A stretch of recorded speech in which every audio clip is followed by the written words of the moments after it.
শেষ, আমি আর সহ্য করতে পারবো না।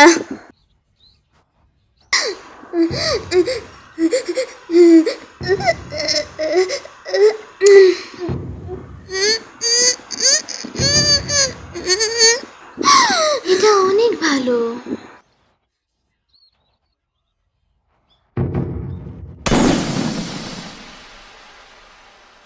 আমি এটি দেখেছিলাম।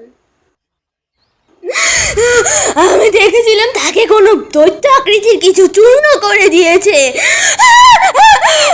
হ্যাঁ, তাকে কিছু একটা চূর্ণ করে দিয়েছিল।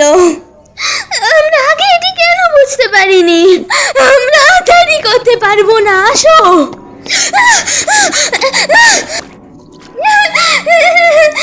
দেখো, আমি পানির মধ্যে